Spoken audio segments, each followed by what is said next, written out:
উসমান হারুনি বলে, ভুল বলেছো, আগুনের স্বভাবটাই জ্বালানো নয়, আগুন চাইলেই জ্বালাইতে পারে না, আগুন নিজের ক্ষমতা বলে কিছুই করতে পারে না। আল্লাহ যদি চান, আগুনের মালিক যদি চায় তাহলে জ্বালায়, মালিক যদি না চায় তাহলে জ্বালায় না। কয় আগুনের আবার মালিক কে? কয় মালিক হলেন আমার আল্লাহ। কয় কেমনে বুঝতাম? উসমান হারুনি কয়, বুঝো না বুঝি।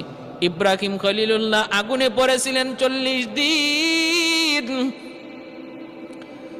ইব্রাহিম খলিলুল্লাহ আগুনের ভিতরে এতদিন পড়েছিলেন, আগুন বিন্দু পরিমাণ তারে জ্বালায় নাই, কোনো ক্ষতি করে নাই, কোনো রাওয়াতে 7 দিন। মুসা কালিমুল্লাহ তুর পাহাড়ে পড়েছিলেন, পুরা তুর পাহাড় আগুনে জ্বলে, মুসার পশম পর্যন্ত আগুনে জ্বলে না। তাহলে আগুনের বোঝা গেল নিজস্ব কোনো ক্ষমতা নাই, মালিক যদি চায় তাহলে আগুন জ্বালায়।